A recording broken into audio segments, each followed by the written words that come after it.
Hi, everybody, and thank you for joining us for this little conversation about an artist that we love. Irma Blank is an artist who we've been following for some time.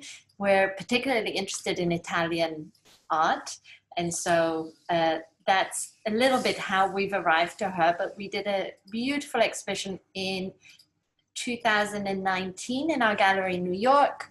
And our presentation today at Frieze Masters is in a certain way a continuation of that exhibition. Irma's work combines beauty with a very deep and intense rigor in her practice, which I think is really very rare and very touching. And her tenacious continuation of making work, I think, is very inspiring, particularly in some ways in this time that we're all finding a lot of challenges all around us. Yuval will introduce Nicola and also the format of this talk, and I hope you all enjoy. Thank you. So the length of today's talk is going to be about 30 minutes. Nicola is going to talk approximately that time. If anybody has any questions, I do encourage you to write in the chat line. And if he has the time or the opportunity throughout the conversation to respond to these questions, he will certainly do so. I should say maybe a word or two just to if anybody doesn't know Nicola's work.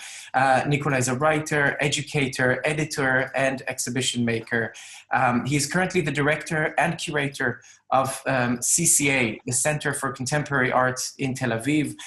Prior to this, he was the head of the MFA at Bezalel Academy of Fine Arts in Jerusalem and the US editor for Flash Art International in New York.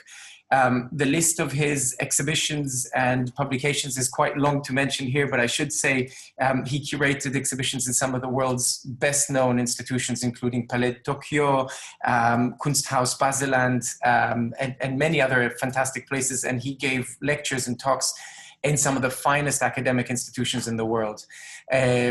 So we're looking very much forward. I also know that, so the last thing to say is that Nicola recently curated a fantastic exhibition of Irma Blank in Israel, which was the first of its kind in that, of her displaying her work in Israel. And among other things, he's also published a fantastic catalog to accompany this, but I'm sure he'll say more about this. So over to you. Thank you, Yuval. Thank you, Alma, and good morning, everyone. I'm very excited about this talk, being like, as everybody else in the room, I guess, a great fan admirer of Irma's work. Because of the time frame, which is, let's say, you know, a kind of like an intense one, I'm going to really start speaking about her work, and then if we go further, I will also speak about the exhibition that was presented at the CCA Tel Aviv, as well as at the Bauhaus Foundation, also in Tel Aviv. So we will start saying a few words about Irma. This is Irma. I guess this picture is not a recent one, but you can tell from her that I want to say that the spirit and the energy is still the same. I want to say that a lot has changed in this room, which I visited a few days ago, but that beautiful big work from the series Trascrizioni has not changed. It's still exhibited in the same exact spot. And somehow I want to take this photo as a way to summarize or to encapsulate the work of Irma, where things change, life change, technology comes, the work evolves, but there's always a center on the practice.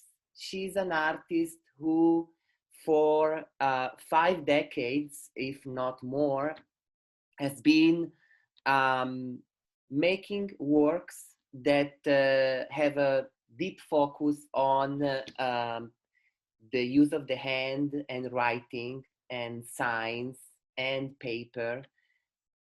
At the same time, this kind of work becomes an entry point to understand many issues about communication, about the power of language, about the aesthetic power of language, the visual role of language. So she's really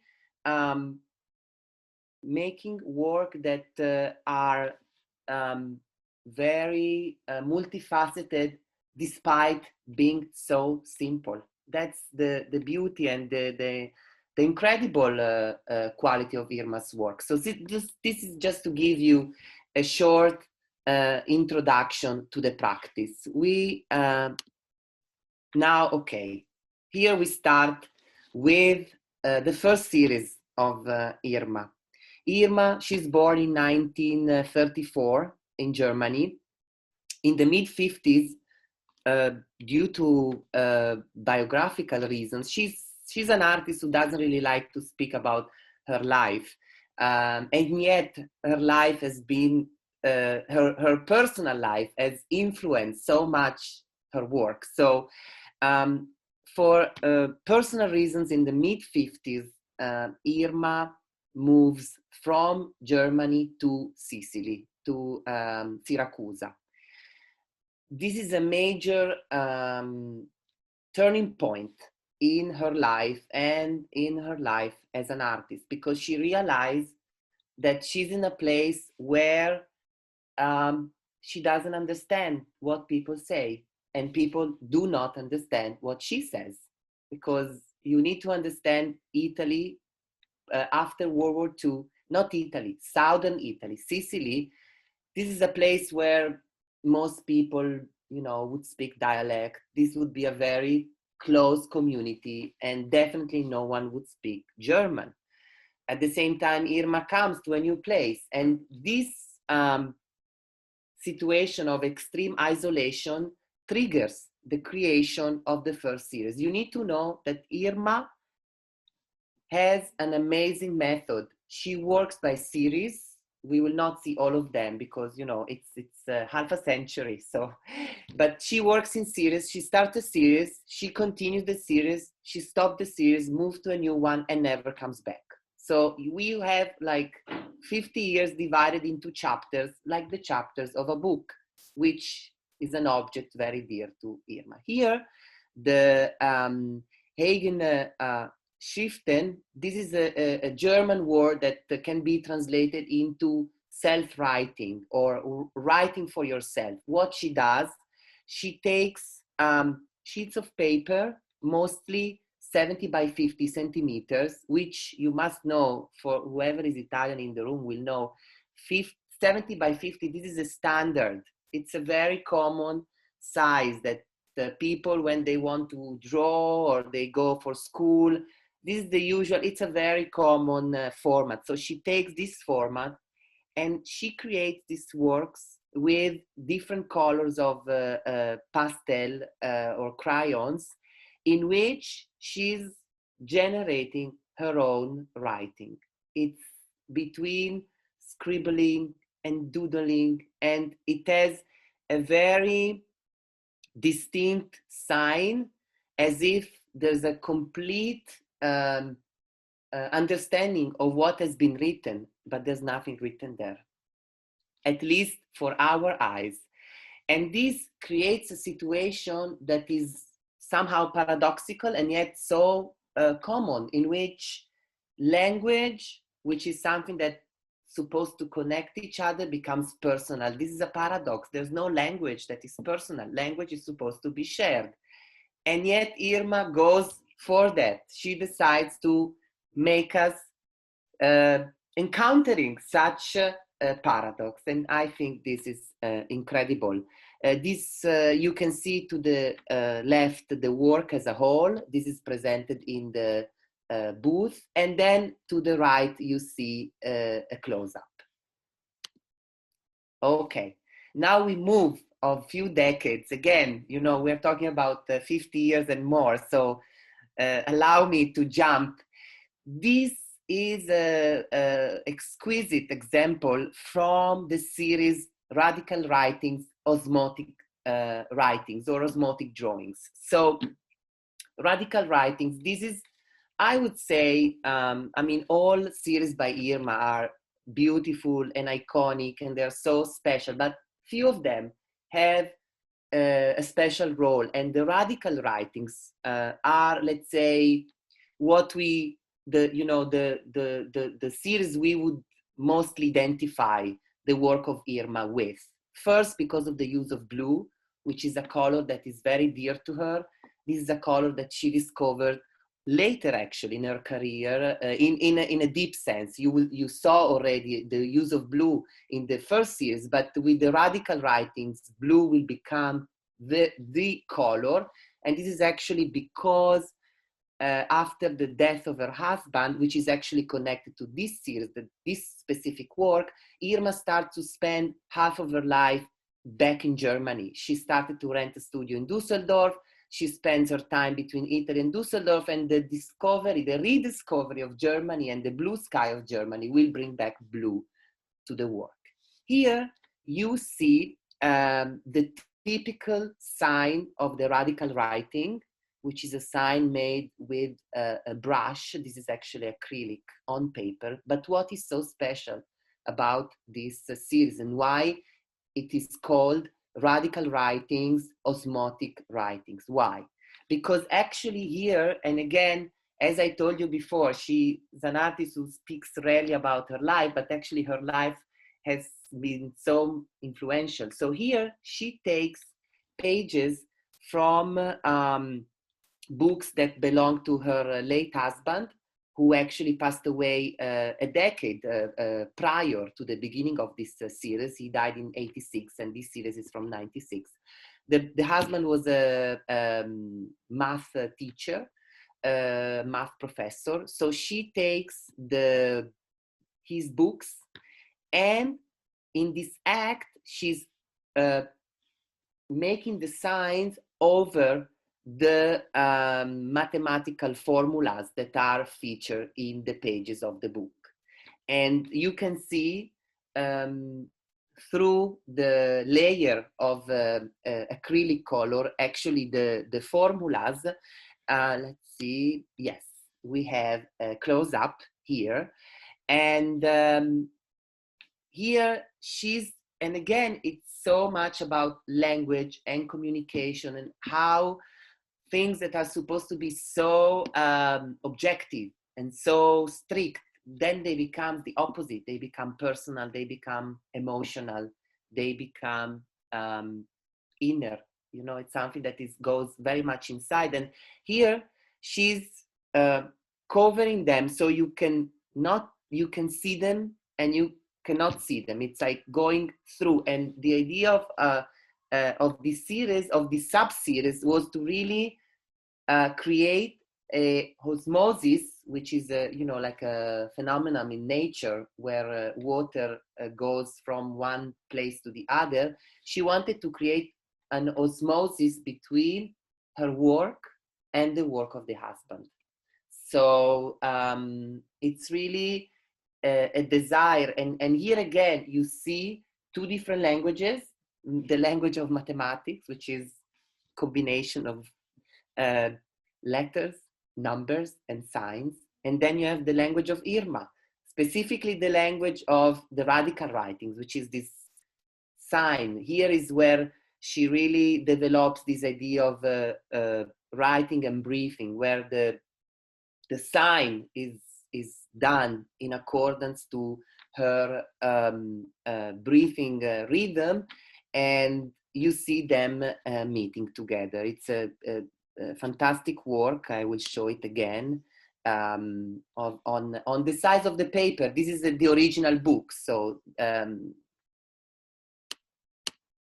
okay, here we have I just saw one of them in person in Irma's place. When you enter her studio and house, you see one of them, and it's always like a sort of epiphany. You know, you meet something that is so overwhelming and has like a holiness So this is a radical writings, abecedarium, and here you really have the essence of the radical writing. These are works that the artist creates in this manner. So here you have actually a photo documentation of how she made the works, and it's really it's an act in which the body actually, there's such a strong performative aspect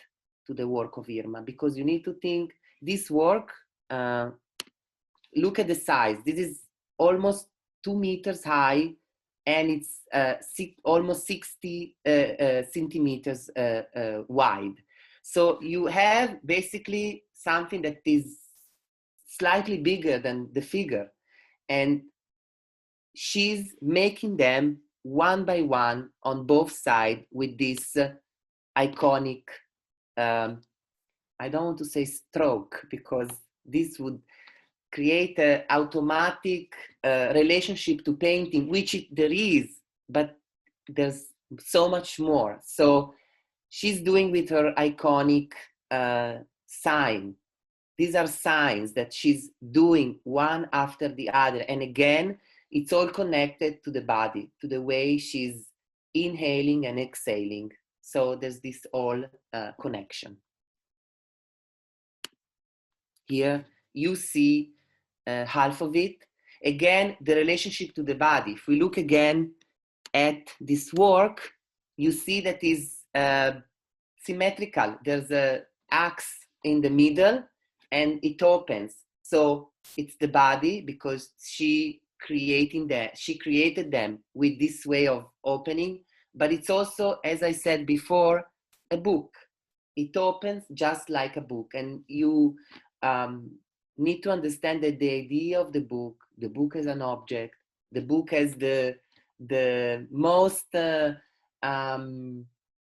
most obvious way of conveying language. This is a concept that returns all the time in Irma's work. So you see here the end, the edge of the work where she stops. Okay, here we are moving right after the radical writings. Here you have actually, during this time, it's the time of development of communication and the digital. So Irma also reacts to this moment, but she reacts in a sort of almost, you know, like, actually it's funny, like it's almost as if she's working with the two hands. Why? Because actually during this time, she creates 2 series at the same time, which is quite, actually, I think it's unique. She has never done that before, and she will never do it again. So on one hand, you have the hypertext, which we will not discuss here, and which are, in few words, completely technological. They are printed, they are digitally made. So on one hand, something completely in which her hand is completely absent, because the machine is coming over to make the work for her. At the same time, exactly at the same time, she creates the avantesto. What are these avantesto? It's one of my favorite series, because it's such a unique way. So she takes large canvases. The size of the series, as you saw before, she has different sizes. She works with very large sizes and very small. These series are mostly large canvases that she takes. They're empty, and then she grabs. You have to imagine Irma grabbing a stack of pens, ink pens, like Bic, this famous brand, like the Bic pens. She grabs 10 or 20 together, and she starts moving until she's fulfilling the entire canvas. You see, this is a close-up. So on one hand, you have the most advanced form of language, the digital writing. And on the other hand, you have this as the title of the series, Avant Testo. This is before text. It's before codified communication. And it's the only time that Irma goes for a circular movement. And here, the connection to meditation, the connection to, this idea of like, a mantra, that it's going through this work. It's very clear. I mean, I'm not sure we'll have the time to go into, how the work of Irma can be connected to calligraphy and to, practices that are not definitely Western practices. But here, I think there's a chance to speak briefly, because it's really something that we look at it and we think of like the chaos before the order was made, the mumbling of us as human beings before we started to speak. So it's an incredible series. This is as again, like different sizes, but you need to imagine that it's always a size in which she can work, and she's working with both hands. So again, a very strong performative quality to the work. Okay, so we have, I guess, a few minutes. I'll be very quick. So these are the two institutions where we presented the work of Irma. To the left, you have the CCA Tel Aviv, and to the right, the Bauhaus Foundation Tel Aviv. First of all, I need to say this is a wonderful project. It was actually, it's seven cities, 6 in Europe and Tel Aviv in Israel. Every city has an institution. Here we are 2, because I love to work with people, so I love to team up with other institutions all the time when I can. But this is a show that it's like a tentacular project. You have 7 cities. You have Valencia, Bellinzona, Lisbon, Geneva, Milan, and Bordeaux. Bordeaux is still on view, actually. There are shows of Irma everywhere, and we did a book together, which is published by Koenig, beautiful book, like a sort of catalogue raisonné. However, for the version in Tel Aviv, we did a book only for Tel Aviv, and the show in Tel Aviv was very special. Why? Because on one hand, we presented works that were never presented before. Here you see, on the upper side, you see a work called Hachlir. This is an installation. So again, when I said before, the work of Irma is connected to work on paper, writing, but it's so much more. There's performance, there's sound, there's installation. And here we represented an installation that she created originally in 2000 in a bookstore in Prato, Italy, in which she took her book called Hachlir, which is from the series Global Writings. This is a series that she started around the 2000, in which she invented her own language. She invented her own language, which has no meaning, no grammar, nothing. It's just a combination of 7 letters that she's combining in all possible ways. And she wrote an entire book with this, again, personal language. And here you have it in the form of an installation in the space, next to 2 other works from the same series. At the Bauhaus Foundation, instead, we did something that, I don't know, I think it's so unique, and it really touched my heart, because we took the permanent display of prototypes from the Bauhaus School, and we went with the curators of this exhibition, Joanna Neves and Joanna Carrier, and we created a sort of juxtaposition between the signs of Irma and the lines of the Bauhaus prototypes. And this was such a unique way to bring together 2 positions that are apparently so far away from each other, and yet when you see them together, you immediately realize that this is so, makes so much sense. So this was the exhibition in Tel Aviv. We also, because we really wanted to give really a true true emphasis to ephemerality, performativity, and site specificity, we really went into looking at Irma's actions. In the 70s, she did a few actions in Milan, and one of them was to take a work that she did from the series Trascrizioni. It's called Trascrizioni News. It's actually based on the layout of a newspaper. And then she went guerrilla style and hanged them in the subway in Milan, in few stops of the subway. So what we did, we asked her to recreate this action, but instead of doing it in the subway, Tel Aviv doesn't have a subway. They're actually building it as we speak. It will be ready hopefully in 2020, I don't know.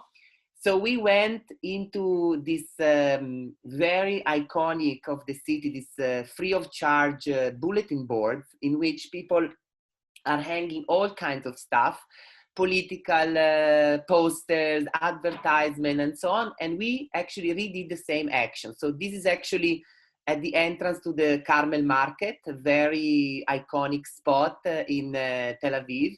And we just hanged the poster again. So we did it several times. And this is actually only one spot. We did it in several spots. This is actually the original action. It was done not only in the subway, it was also done in a newsstand kiosk, whose owner Irma knew. So she could actually, you know, convince him to host not only the news of the day, but also her own news, which are impossible to read and yet so beautiful. So I think that's it. I think we have only 2 minutes, but if there's any question, I mean, I hope this...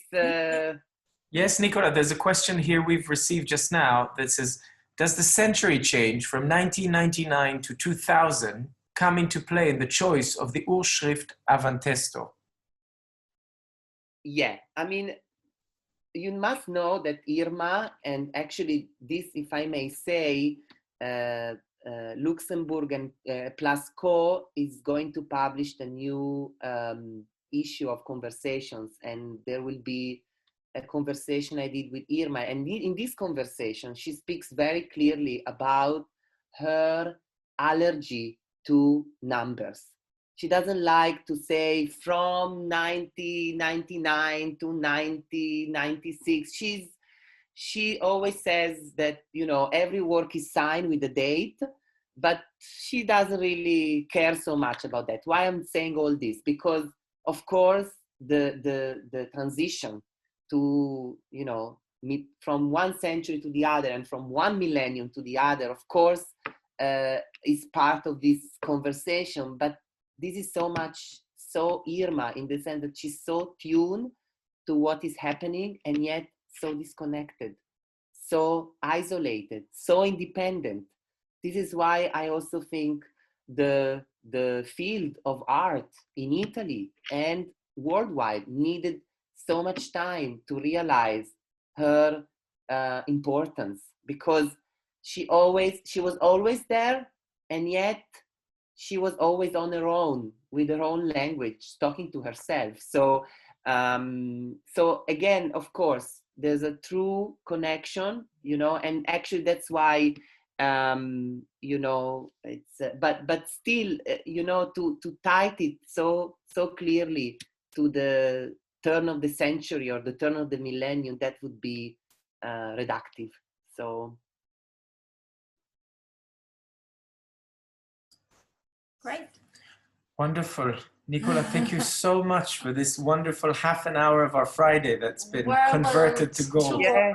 Of Irma's work. It's my pleasure, and together with the booth at the gallery that is visible, I really welcome the audience to look Irma as an amazing exhibition, her biggest to date, on view at the CAPC in Bordeaux. This is one of the 7 exhibitions that we are doing together.